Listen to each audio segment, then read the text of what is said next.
Long ago in the ancient kingdom of Daura, one of the oldest Hausa states, there lived a queen named Daurama. She was renowned for her beauty, wisdom, and strength.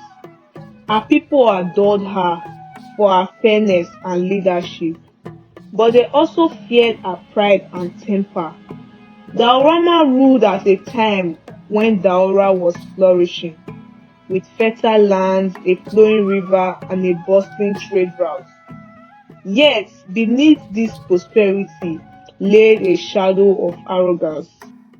Daurama believed that Daura was destined to rule over all neighboring kingdoms. Her pride in the kingdom's success and her own lineage made her intolerant of advice, especially from those she deemed inferior. She would often say, "I am Queen Daurama, chosen by the gods.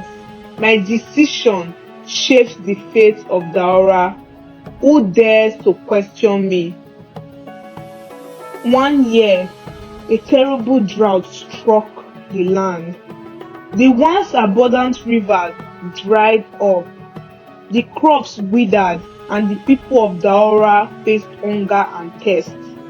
Daurama summoned her advisors and demanded answer.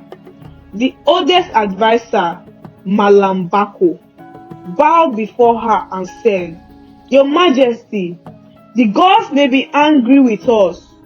We must offer sacrifice and seek their forgiveness." Daurama dismissed this suggestion.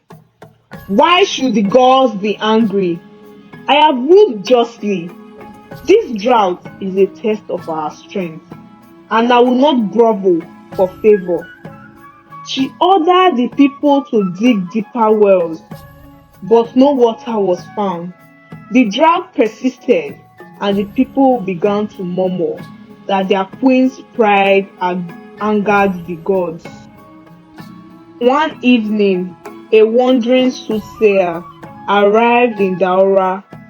He was a mysterious man, crowned in robes of many colors, and his eyes seemed to see beyond the present. The villagers, desperate for answers, brought him to Queen Daurama. The soothsayer knelt down before her and said, "Your Majesty, the gods have spoken to me. The drought is a curse brought upon this land because of pride and injustice. The people must humble themselves, and you, great queen, must lead the way." Daurama's face darkened with anger. "You dare accuse me of pride? I have given my life to this kingdom. Guards, remove this man."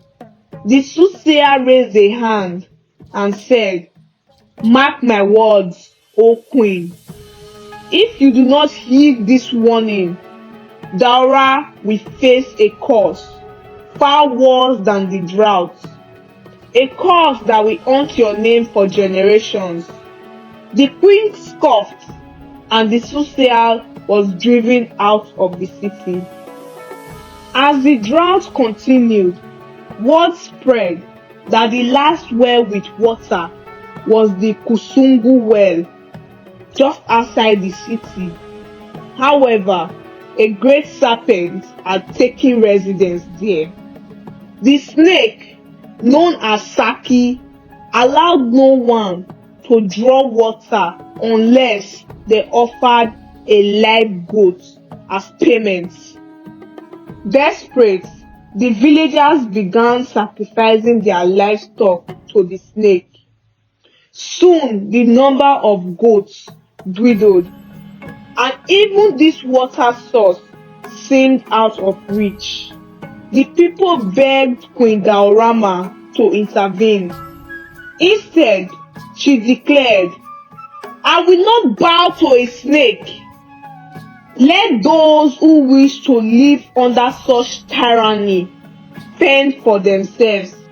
The people, disillusioned and hungry, began to leave Daura in search of better land.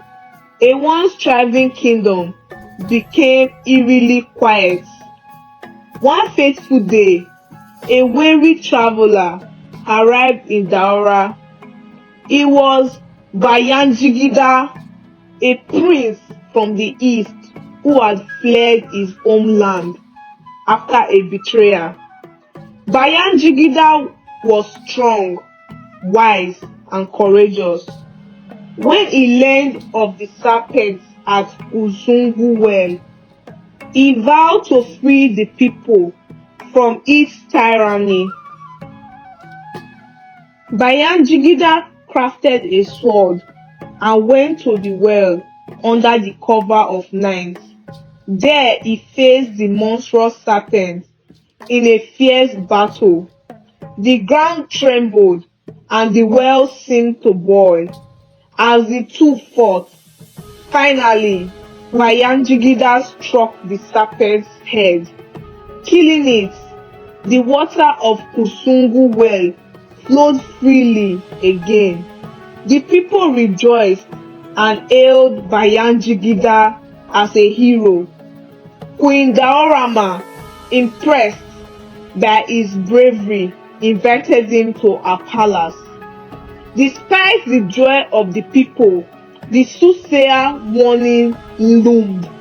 That night, Queen Daurama had a dream. The soothsayer appeared before her and said, "You have been spared the wrath of the gods because of Bayajidda's courage. But the curse remains. Your pride has severed the bond between you and your people. Though Daura will recover, your lineage will no longer rule unchallenged." True to the prophecy, Bayajidda and Daurama eventually married, but it was Bayajidda's descendants, through his union with a servant woman, who went on to rule the 7 Hausa kingdoms. Daurama's direct lineage faded into obscurity, and her reign was remembered as a cautionary tale of pride and its consequence.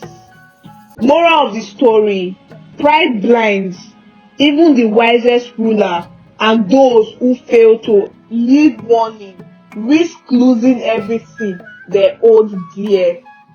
Thanks for watching. Don't forget to like, comment and share. Also subscribe to the channel and turn on your notification bell to get notified when new stories drop.